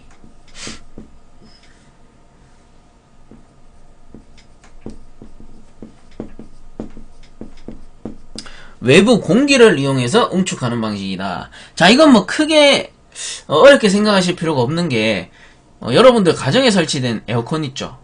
그리고 에어컨 실외기 바깥에 설치된 거 뭐 아니면 상가 주변에 지나갈 때 보면 실외기 설치돼 있잖아요. 거기서 뜨거운 열기 나온단 말이야. 그게 응축기예요. 그게 전부 뭐냐면 공냉식 응축기예요. 공냉식 응축기. 그림에 잘 나오죠. 152페이지에 우리 그냥 에어컨 실외기입니다. 실외기입니다. 에어컨 실외기. 그래서 요 구조 같은 경우는 안쪽에 이렇게 코일이 들어가고요. 코일이 들어가고 장치가 이렇게 있죠. 장치가 이렇게 있으면 그 바깥에 팬이 이렇게 설치가 됩니다. 팬이 설치되고 응축기 상부에서 냉매액이 들어가가지고 냉매 기체가 들어가가지고 하부로 냉매액이 나와요. 요게 뭐다? 공냉식 응축기. 제일 쉬운 거예요. 제일 쉬운 거. 우리가 제일 많이 볼 수 있는 거. 그래서 요 팬이 돌아가면서 공기를 쫙 빨아낸단 말이야. 근데 뒤쪽으로 공기가 들어가서 앞쪽으로 이렇게 빨아내는 형태겠죠. 그렇기 때문에 외부 공기에 의해서 냉매가 식어서 액체가 된다. 요게 공냉식이다. 이 말입니다. 그럼 한번 읽어볼게요. 공냉식 응축기. 공냉식 응축기는 8분의 3인치에서 2분의 1인치 동간에 핀을 부착하여 코일을 형성하고 팬을 이용해 공기를 2에서 3m/s의 속도로 이송시켜 냉매를 냉각 응축시키는 방식이다. 공냉식 응축기는 응축 온도가 외기 온도보다 15에서 20도씩 가량 높아. 그 뒤에 줄 꺼주세요. 효율이 불량하나 냉각수 사용에 비해 간편하고 경제적인 이점이 있어 점차 대용량화되고 있다. 그래서 갈로에 패키지 에어컨, 시스템 에어컨 등 전부 우리가 흔히 볼 수 있는 거예요. 가정용, 그리고 시스템 에어컨, 천장형 에어컨이죠. 천장형 에어컨 같은 경우도 요런 공냉식 응축기를 사용한다라는 겁니다. 물론 사이즈가 훨씬 커지겠죠. 대용량 같으면. 자, 그 밑에 종류로는 자연대류식과 강제대류식이 있다. 자연대류식은 요 팬이 없는 겁니다. 근데 사실 요즘에는 자연대류식 잘 사용 안 하겠죠. 거의 팬 달려있는 강제대류식을 사용해요. 그 밑에 그림 밑에 보시면은 공냉식 응축기의 특징에서 나옵니다. 요거 싹 다 묶어주세요. 요렇게 앞에 싹 다 묶어주세요. 요렇게. 자, 기읍 설치가 간단하고 부식이 잘 되지 않는다. 자, 공냉식 응축기는 적어주세요. 가정용 패키지 에어컨. 흔히 볼 수 있습니다. 주변에 있는 게 전부 공냉식이에요. 자, 설치가 간단하고 부식이 잘 되지 않는다. 왜? 순냉식은 물을 쓰기 때문에 부식된다 라고 했어요. 얘는 공냉식은 공기를 쓰기 때문에 당연히 부식이 없겠죠. 그 다음 냉각수를 사용하지 않으므로 냉각수, 배관, 펌프, 배수 시설 등이 불필요하다. 그러므로 설치비가 싸다. 그래서 많이 쓰는 거예요. 가정용에서 가정용으로 많이 쓴다. 그 다음 응축기가 5개에 설치되어 고압 냉매 배관이 길어진다. 요건 단점이죠. 배관은 길어질수록 마찰 저항이 늘어나기 때문에 플래시 가스가 늘어나고 그러므로 효율이 떨어지기 때문에 요 녀석은 그런 단점이 있다. 그리고 우리 에어컨 설치하실 때, 가정용 에어컨 설치하실 때도 설치 거리가 외기하고 실내기하고 거리가 멀면 멀수록 안 좋아요. 가까울수록 효율이 좋습니다. 냉동장치는. 그래서 항상 배관은 짧을수록 좋다. 요거를 염두에 두시고요. 갈로 안에 보시면 뭐 통풍이 잘 되는 곳에 설치할 것. 당연히 공냉식이니까. 그 다음 기온에 따라 응축 압력의 변화가 심하므로 응축 압력을 제어해야 한다. 그 다음에 미음에 송풍기 형식에 따라 자연대류식과 강제대류식으로 구분한다. 팬이 있냐 없냐 요거죠. 그 다음 전열이 불량하므로 플레이트, 핀튜브 줄 꺼주세요. 핀튜브를 사용한다. 공냉식은 항상 핀튜브가 따라갑니다. 핀튜브가 따라간다는 건 뭐예요? 프레온 냉동기예요. 프레온 냉동기. 가장 많이 쓰는 프레온 냉동기. 자, 그 다음 소형 프레온부터 대형까지 널리 이용된다 까지 보시면 되고, 그 다음 밑에 암모니아 냉매의 경우 응축 온도가 45에서 50도씨로 높아 공냉식에는 한계가 있고 위험하다. 그래서 암모니아 냉동기는 뭘 쓴다? 워터 자켓, 수냉식을 쓰는 거예요. 그래서 암모니아용으로는 공냉식을 사용할 수 없구나. 그러므로 공냉식은 프레온용이구나, 냉동기구나. 그러므로 프레온 냉동기니까 핀튜브가 따라가는구나.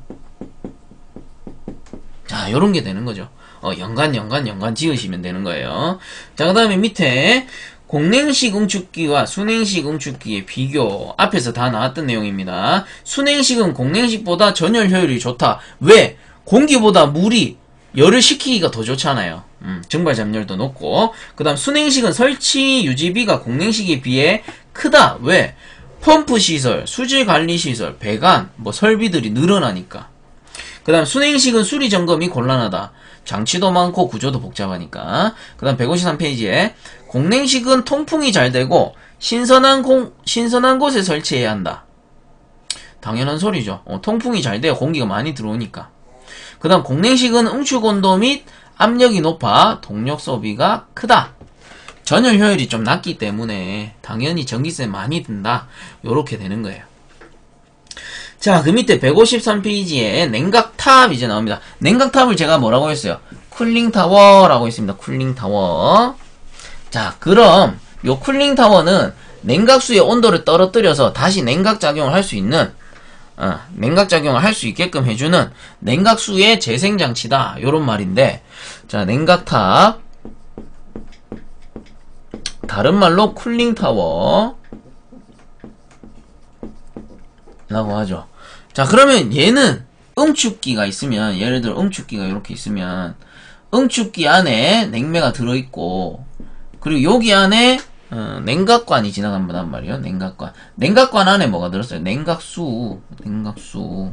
그리고 냉각수를 여기서는 10도씨였는데 열교환하고 나니까 40도씨 됐어. 그럼 얘는 냉각수의 역할을 못 하잖아요. 온도가 올라가 버렸으니까. 그래서 이걸 어떻게 쿨링타워에다 보낸단 말이에요. 쿨링타워. 그래서 여기서 온도를 다시 쭉 떨어뜨려 가지고, 온도를 떨어뜨려서 어디 여기에 지역할 할 수 있도록 보내주는 거.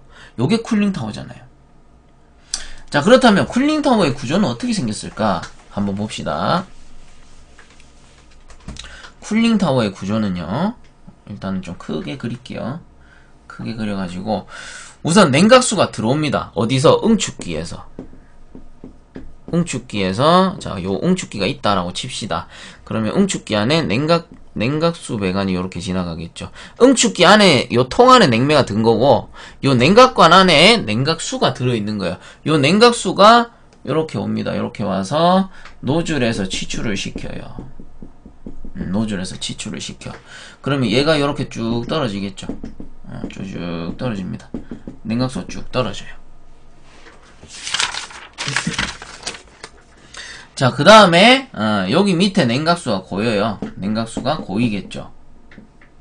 근데 요거를 그냥 물을 떨어뜨리기만 해서 냉각수가, 뜨거웠던 냉각수가 요게 40도씨라고 가정합시다. 들어오는 게 40도씨라고 가정했을 때 이게 그 상태로만 식을까요?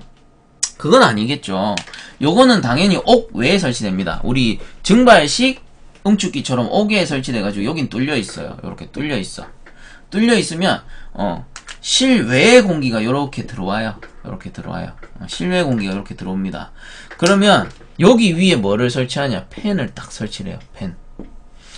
자, 요렇게 하고 여기는 칸막이가 이렇게 있겠죠. 칸막이가 이렇게. 자, 요런 구조로 되어 있습니다.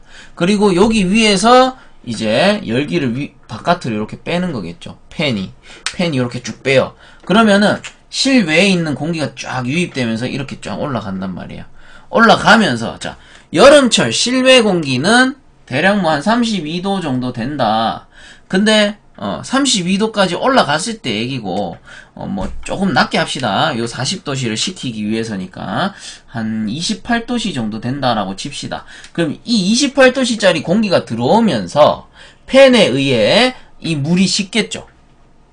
요 40도짜리 냉각수가 식는단 말이에요. 그럼 쭉 떨어지면은 실외 공기 한 28도씨다. 그럼 잘 떨어지면은 온도 그러면 한 28도씨 정도 되겠다.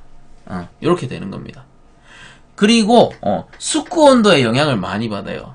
숙구 온도는 28도씨보다 낮거든요. 그럼 숙구 온도는 이 공구 온도가 28도씨일 때 숙구 온도는 더 낮겠죠. 한 17도씨 정도 된다라고 했을 때 냉각수는 그럼 실제로는 17도씨까지 떨어질 수가 있는 거예요. 숙구 온도의 영향을 많이 받기 때문에. 그럼 이 17도씨짜리 냉각수가 다시 어떻게 요 밑에서 배관을 딱 따가지고 여기 응축기에 들어가겠죠. 그럼 들어갈 때는 17도씨로 들어가서 응축기에 냉매를 식혀준 후에 열을 받아가지고 얘는 40도씨의 냉각수가 다시 들어오는 거예요. 그래서 여기서 들어가는 게 냉각수죠. 전부 냉각수. 그 요 밑에 있는 것도 전부 냉각수예요. 냉각수. 요게 쿨링타워입니다. 쿨링타워. 그리고 요거 어디서 많이 보던 거죠. 이거 뭘까요? 엘리미네이터. 비수 방지 장치 또는 뭐 비산 방지 장치 이렇게 얘기하죠. 그래서 엘리미네이트 설치하는 이유는 증발식 응축기랑 똑같아요. 외부로 물이 치출돼가지고 외부의 사람한테 피해를 주지 않기 위해. 냉각탑도 어디 설치된다? 옥상, 옥외 요런 데 설치가 되는 거예요. 언뜻 구조만 봐서는 뭐랑 비슷해요? 증발식 응축기랑 비슷하죠. 그래서 증발식 응축기랑 요 쿨링타워랑 헷갈려 하시는 분들 많이 있어요. 근데 증발식 응축기랑 쿨링타워랑 비교하는 방법 간단해요. 증발식 응축기 같은 경우는 요 장치 안에 들어가는 게 냉매가 들어가요. 냉매가. 요렇게 코일이 들어와서 냉매가 들어간단 말이에요. 근데 쿨링타워는 요 장치 안에 냉각수가 들어갑니다. 냉각수. 그래서 냉각수가 들어가는 장치는 쿨링타워가 되는 거고, 즉 냉각수를 식히는 장치는 쿨링타워가 되는 거고, 그리고 응축기를 식히는 냉매를 식히는 장치는 증발식 응축기가 되는 거예요. 자, 그렇게 좀 확실하게 개념을 잡아주시고, 그래서 요 장치 자체가 쿨링타워다. 노즐에서 냉각수를 분사시키면서 팬에 의해서 냉각수를 식혀주고, 팬에 의해서 식혀주다 보니까 외부의 공기, 즉 외부의 공기에 있는 숙구 온도에 영향을 받아서 숙구 온도만큼 떨어뜨릴 수 있고, 잘 요렇게 식혀가지고 다시 응축기로 보내준다. 요런 말이 되겠죠. 물론 요런 데는 다 펌프가 설치가 돼 있을 겁니다. 여기도 똑같고 펌프가 이런 식으로 설치가 돼 있겠죠. 자, 요게 냉각탑이 되겠고요. 그러면은 한번 교재로 돌아가서 153페이지에 원리 봅니다. 순행식 응축기에서 온도가 높아진, 줄 꺼주세요. 순행식 응축기에서 온도가 높아진 냉각수를 공기와 접촉시켜 물의 증발 잡열을 이용하여 냉각작용을 하고 나온 출구수온을 공기로 다시 냉각하여 응축기로 보내어 재사용함으로써 냉각수의 부족 해소 및 기타 경제적인 운전이 가능하다. 즉 냉각수를 계속 돌려 쓸 수 있다 이 말인 거죠. 밑에 보시면 물과 공기의 온도차에 의한 냉각작용, 현열작용이고, 그 다음 물의 증발 잡열에 의한 냉각작용, 잡열작용 이렇게 되어 있죠. 요게 치출이 되면서 일부 증발도 하는 거예요. 요 팬의 용량이 크다 보니까 이렇게 뚝뚝뚝뚝 떨어지면서 노즐에 닿아가지고 혹은 또 기타 장치들이 있을 거란 말이에요. 그런 기타 장치들과 닿아가지고 증발하면서 증발 잠열에 의해서 식을 수도 있는 거고, 그리고 공기가 빨려 들어오면서 이 공기에 의해 온도가 낮아질 수도 있는 거고, 뭐 그런 얘기가 되는 거겠죠. 그 다음 종류로는 대기형, 자연통풍형, 강제통풍형. 대기형은 그냥 일반적으로 딱 노출시켜 놓은 거. 그 다음 자연통풍형은 요거 그냥 구멍만 딱 뚫어놓은 거, 공기가 지가 알아서 들어올 수 있게끔. 그럼 강제통풍형은 요 팬이 있는 거겠죠. 그 다음 밑에 보시면 공기와 물의 접촉 방식에 따른 분류. 역류형은 뭐예요? 반대 방향. 반대 방향. 역류형. 요거. 그 다음에 직교형 뭐였습니까? 요렇게. 교차하는 거. 요게 직교형이었습니다. 요런 방식이 있다. 그 다음 밑에 송풍기 설치 위치에 따른 분류. 흡입형. 송풍기가 탑의 출구에 설치되며 공기를 흡입한다. 요겁니다. 요거. 여기 설치돼서 쭉 빨아당기죠. 여기 밑에서 쭉 빨아당기는 겁니다. 근데 예를 들어서 송풍기가 여기 밑에 설치가 돼 있다. 그럼 여기서 이렇게 불어넣겠죠. 요게 뭐다? 압입형입니다. 그 밑에 나오죠. 압입형. 송풍기가 탑의 입구에 설치되며 공기를 압입한다. 그래서 압입해서 불어내겠죠. 그냥. 그게 그런 거에 따라 흡입형과 압입형으로 나뉜다. 그 밑에 냉각탑의 능력 보시면 냉각탑 능력은 냉각수 순환량에다가 쿨링 레인지를 곱한 값이다. 넘어가고요. 쿨링 레인지는 냉각수 입구 온도, 냉각수 출구 온도 차다. 자, 쿨링 레인지 잘 봅니다. 냉각수 입구 요거죠. 여기가 입구예요. 그럼 여기가 출구겠죠. 출구. 냉각수 출구. 쿨링 타워를 기준으로 했을 때. 그럼 입구 온도가 40도씨예요.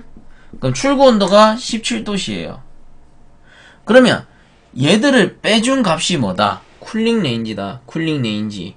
그럼 잘 생각해 보세요. 요 온도차가 큰 게 전열 효율이 좋은 거예요. 작은 게 전열 효율이 좋은 거예요. 당연히 많이 식힐수록 전열 효율이 좋은 거니까 요 차이가 클수록 전열 효율이 좋은 거잖아요. 그렇다라는 말은 쿨링 레인지는 크면 클수록 효율이 높아진다. 자, 쿨링 타워에 있어서 쿨링 레인지는 클수록 좋다. 왜? 입출구 온도 차니까. 즉 효율이 좋을수록 쿨링 레인지가 커진다 이 말이죠. 온도차가 크면 클수록 전열 효율이 좋은 거니까. 자, 그 다음에 밑에 쿨링 어프로치 봅니다. 쿨링 어프로치는 냉각수 출구 온도, 입구 온도의 숙구 온도를 빼준 거다. 그럼 냉각수 출구 온도 요 녀석이야. 17도씨. 그리고 입구 공기의 숙구 온도 17도씨예요. 17도씨. 그러면 얘 빼기 얘란 말이에요. 이게 실외 공기, 실외. 즉 외기 공기의 온도예요. 외기 공기 온도. 그러면 잘 보세요. 요 쿨링 어프로치라고 했을 때 쿨링 어프로치는 냉각수 출구 온도 17도씨 빼기 외기의 숙구 온도 17도씨 해버리면 얼마 나와요? 0 나와요. 0. 그럼 이게 무슨 말이에요? 실외 공기가 17도씨일 때 냉각수를 내가 17도씨까지 떨어뜨렸어. 그럼 효율이 와 이거 효율 100%인데 이런 말인 거예요. 근데 실제적으로는 실외 공기가 17도씨일 때는 사실 뭐 한 22도씨 정도까지밖에 안 떨어지겠죠. 실제로는 100% 떨어뜨릴 수 없어요. 그래서 출구 온도는 22도 이렇게 되는 거예요. 그리고 빼주게 되면 뭐 한 5도 정도 차이가 나죠. 요게 쿨링 어프로치예요. 그럼 쿨링 어프로치는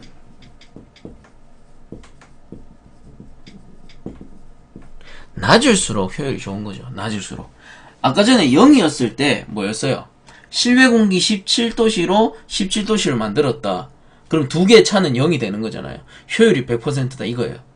근데 요거는 지금 실제적으로는 요렇게 된다라는 거죠. 5도씨 정도의 차이가 나더라. 그럼 쿨링 어프로치는 낮을수록 효율이 좋다 이 말인 거예요. 0일 때 100%였으니까 쿨링 어프로치는 낮을수록 냉각탑의 효율이 좋다 이 말이 되는 겁니다. 그래서 밑에 기억에 줄 거 주세요. 쿨링 레인지가 클수록 쿨링 어프로치가 작을수록 냉각탑의 능력은 커진다. 제가 방금 설명을 다 드린 부분이고, 그 밑에 냉각 능력 나오죠. 냉각 능력은 입구 온도, 입구 공기의 온도, 공기의 숙구 온도가 27도씨. 입구 공기의 숙구 온도가 27도씨라고 나오네요.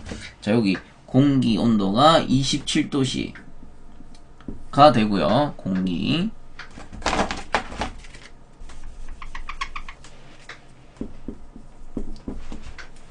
그 다음에 냉각탑 입고온도 37, 출고온도 32라고 나오네요. 자, 출고가 32도씨, 입고온도가 37도씨 라고 합니다. 그러면 냉각능력, 우리 앞에서 냉동효과, 냉동력 구한 공식 있었잖아요. 그러면 그걸로 구할 수가 있습니다. 자, Q는 냉동효과 구하는 공식, Q는 G 곱하기 뭐였어요? C, 뭐 곱하기 빼도 되겠다. GC 델타 T, Q는 GC 델타 T, 가장 많이 사용하는 공식이라고 했습니다. 자, 그러면 요런 조건이 주어졌고, 그리고 한 가지 또 뭐 있어요? 냉각수 G가 냉각수 순환량은 13L per min이었다. 그럼 나오죠. G 있고요. G가 나왔고, 그 다음 델타 T 나왔어요. 델타 T. 요거 32도, 37도 온도 차니까 델타 T가 나왔고, 그 다음 C 물의 비열 1이잖아요. 1. 그럼 그대로 구해보면 되는 거예요. Q는 자 G 13L per min. 원래는 kg per hour로 바꿔주셔야 됩니다. 그러면 1리터는, 자, 잘 들으세요. 1리터는, 물 1리터는 물 1kg과 같아요. 그러면 이 13리터라는 거는 13kg per min이란 말이에요. 다시 쓰면 13kg per min과 같습니다. 그럼 요 min을 hour로 바꿔주려면 곱하기 60 해주시면 되죠. 그러면 hour로 바뀌어요. 그러면 G라는 거는 13 곱하기 60 kg per hour가 되겠죠. 그 다음 곱하기 비열 1 kcal per kg에 도시가 되는 거고, 곱하기 온도차는 37 빼기 2니까 5도씨가 되겠네요. 자, 그러면은 도시 사라지고 킬로그램 사라지고 킬로칼로리 퍼 아워가 남네요. 그렇게 해서 구해보니까 D페이지 값 나옵니다. 154페이지에 3900 나오네요. Q는 3900 킬로칼로리 퍼 아워다. 즉 냉각탑 1RT는 3900 킬로칼로리 퍼 아워다. 요런 말이 되는 거예요. 냉각탑의 냉각 능력, 즉 냉각탑의 1RT는 3900 킬로칼로리 퍼 아워다. 요런 게 되는 겁니다. 그래서 154페이지에 그것만 줄 거 주세요. 냉각탑 1RT당 능력은 3900 킬로칼로리 퍼 아워다. 참고적으로 봐주시면 됩니다. 굳이 뭐 공식까지 다 보실 필요는 없고. 자, 이제 냉각탑의 특징 한번 보겠습니다. 증발식 응축기와 비슷한 원리다. 그죠? 어디서 많이 보던 건데, 증발식 응축기랑 구조는 아주 비슷하게 생겼어요. 하지만 증발식 응축기는 냉매를 식히는 장치고, 냉각탑은 냉각수를 식히는 장치다. 그렇죠? 자, 그 다음에 2번에 물의 증발 잡열을 이용하므로 외기 숙고 온도의 영향을 많이 받는다. 줄 거 주시고, 숙고 온도 영향을 많이 받는데요. 자, 그 다음 3번. 2번에 다시 숙고온도의 영향을 많이 받기 때문에 숙고온도만큼 내릴 수 있다. 이런 말이 되는 거예요. 숙고온도보다 더 낮게는 내릴 수 없다. 그죠? 자, 그럼 3번 돌아가서 냉각수를 순환시켜 재사용하는 형식이므로 그 다음 줄 것입니다. 냉각수가 절약된다. 그죠? 냉각수를 재생해서 다시 쓰려고 쿨링타워를 설치하는 거잖아요. 그래서 냉각수가 절약된다. 당연한 소리고, 가로에 뭐 참고적으로 냉각수의 95% 정도 해수가 가능하다. 자, 그럼 4번. 외기 숙고 온도보다 낮게 냉각시킬 수 없다. 앞에서 했던 말이죠. 그 밑에 그림 잘 나와 있습니다. 그 그림 참고적으로 봐주시면 돼요. 그 다음 밑에 냉각탑 설치 시 유의사항. 설치 위치는 급수가 용이하고 공기 유통이 좋을 것. 뭐 앞에서 나왔던 거랑 똑같죠. 당연한 소리입니다. 그 다음 고온의 배기가스의 영향을 받지 않는 장소일 것. 자, 이건 무슨 말이냐면 팬에서 치출되는 공기 있잖아요. 팬에서 치출되는 공기. 이거는 차가운 공기예요. 뜨거운 공기예요. 당연히 뜨거운 공기죠. 왜? 뜨거운 냉각수의 열을 뺏어서 나가야 되잖아요. 근데 이 열기가 돌아서 다시 들어와 버렸다. 이게 뭐예요? 배기열이잖아요. 배기열. 이 배기열이 다시 돌아서 들어오는 형태가 돼 있다. 예를 들어 위에가 막혀 있다. 천장이 막혀 있으면 이 뜨거운 열기가 나가지 못하고 다시 돌아 들어온단 말이에요. 그러면은 이 냉각수가 제대로 식을 수가 없겠죠. 그러므로 이 녀석은 옥 외에 설치하는 거예요. 옥 외에. 자, 그런 말이 되는 거예요. 고온의 배기가스에 의한 영향을 받지 않는 장소일 것. 그 다음에 155페이지. 치출 공기를 재흡입하지 않도록 할 것. 방금 말씀드린 거. 치출 공기가 다시 들어오면 안 된다. 자, 그럼 4번. 냉각탑에서 비산된 자, 줄 거 주세요. 비산된 물방울에 의해 주위 환경 및 소음 방지를 고려할 것. 그래서 뭐를 설치한다? 엘리미네이터. 이 물알갱이가 튕겨져 나가서 사람한테 피해를 주거나 다른 장치에 붙어서 장치를 부식시킨다거나 이런 걸 막아줘야 되는 거죠. 그러므로 비산 방지 장치 엘리미네이터를 설치한다. 자, 그 다음 5번. 2대 이상의 냉각탑을 같은 장소에 설치할 경우 상호 2m 이상의 간격을 유지한다. 자, 요거를 2대 이상 설치한다. 그럼 한 대, 2대 설치할 때는 2m 이상 떨어뜨려라. 이 말이 되는 거죠. 그래야 요 치출 공기, 인마의 치출 공기가 서로 영향을 안 받을 테니까. 그 다음 6번에 냉동장치로부터 거리가 되도록 가까운 장소일 것. 이건 뭐예요? 설치 배관의 길이는 앞에서 제가 말씀드렸죠. 짧을수록 좋다. 가정용도 그렇고 이놈도 똑같은 거예요. 배관은 반드시 짧을수록 좋은 겁니다. 길면은 마찰 저항이 길어지기 때문에 플래시 가스가 늘어난다. 그러면 효율이 줄어든다. 제가 계속 말씀드리죠. 그러므로 요 냉동장치의 배관은 짧으면 짧을수록 효율적이다. 그 다음 설치 및 보수 점검이 용이한 장소일 것. 야, 이것도 뭐 당연한 소리가 되겠네요. 자, 해서 이번 시간에는 여기서 끝을 내도록 하고요. 그 다음 시간에는 부하 계산에 대해서 한번 알아보도록 하겠습니다. 자, 본 강의가 도움되셨다면 유튜브 에듀왕닷컴 검색 후에 구독과 함께 영상 하단에 보시면 따봉 버튼 있습니다. 따봉 버튼 한 번씩만 눌러주시면 감사하겠습니다. 자, 수고들 많이 하셨습니다.